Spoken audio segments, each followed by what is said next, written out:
সরকারের কোনো উদ্যোগেই কমছে না নিত্যপণ্যের দাম, বরং অস্থিরতা বাড়ছেই। গেল এক মাসে প্রায় 20 টাকা বেড়ে প্রতি ডজন ডিম বিক্রি হচ্ছে 168 থেকে 170 টাকায়। ব্রয়লার মুরগি 200 থেকে 210 টাকা আর সোনালিকা 310 টাকা। আমদানির পরও কমছে না পেঁয়াজের দর। এদিকে প্রায় 2000 টাকা কেজিতে বিক্রি হচ্ছে ইলিশ। সবজির বাজারে 50 টাকা নিচে মিলছে কেবল পেঁপে। সেলিম মালিকের রিপোর্ট। দিনকে দিন উত্তাপ বাড়ছে নিত্যপণ্যের বাজারে, সাথে বাড়ছে নিম্ন ও মধ্যবিত্তের দীর্ঘশ্বাস।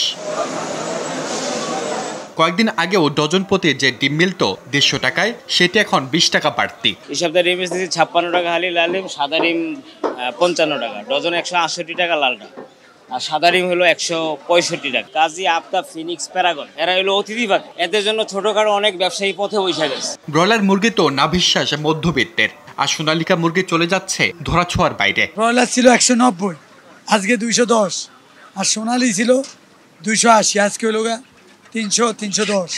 মাল আরো তো বাইরে গেলে দাম কমবে।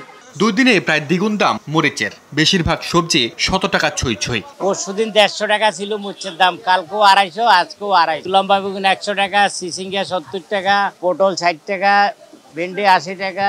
ইলিশ কিনতে বিত্তবানরা ভাবছেন দুইবার, দাম উঠেছে প্রায় 2000 টাকা। আগে 1600-1700 সিজনে, সিজন এত দাম কে? সিজনে বগিলা কি 1700-1800, তাই না? কয়টা দাম আমরা একদম গেলেন 1 কেজি আড়ে কিনা 1700, আইনা কাস্টমার দাম চাইছে মাছ।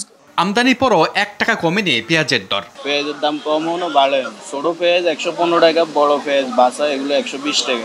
বাড়তে শুরু করেছে চালের দাম, এক মাসে বিয়ার 28 বেড়েছে কেজিতে প্রায় 5 টাকা। আগে আমরা 58-60 টাকা বিক্রি করতাম, এখন 62, বস্তা নিলে 62, আর খুচরা বিক্রি করলে 65 টাকা বিক্রি করতাম। আগের দামে বিক্রি হচ্ছে গরু ও খাসির মাংস।